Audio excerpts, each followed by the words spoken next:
যারা খুনি হাসিনার সহযোগী, তারা আমাদের বাচ্চাদের লাশের উপরে নতুন রাজনীতি করতে চাচ্ছে।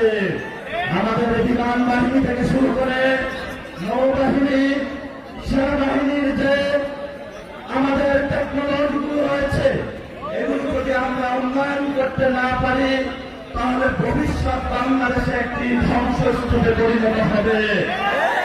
আমরা দেখেছিলাম সেখানে রানা প্লাজাতে ফায়ার সার্ভিস ট্রেন করছে, বিভিন্ন প্রাকৃতিক দুর্যোগগুলোতে সরকারি যে সংস্থাগুলো রয়েছে সেগুলো আমাদের ট্যাক্সের টাকা শুধু বেতন নিয়েই তারা মাঠে বসেছিল, বাংলাদেশের মানুষকে রক্ষা করতে পারে নাই।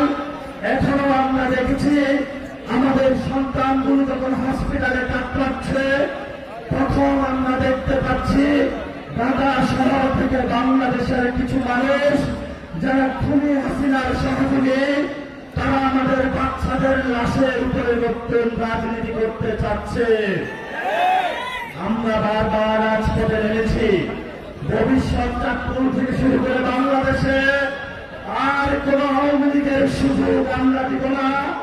যারা সুযোগের অপেক্ষায় রয়েছেন, আপনারা আদিবাসীতে বাস করছেন, শহীদদের কসম নিয়ে আমরা বলেছি বাংলাদেশে শেখ হাসিনার বিচার হবে, মুজিববাদ ফিরতে পারবে না, আওয়ামী লীগ ফিরতে পারবে না, বাংলাদেশে আর কখনো যুবলীগ ছাত্রলীগের জায়গা হবে না।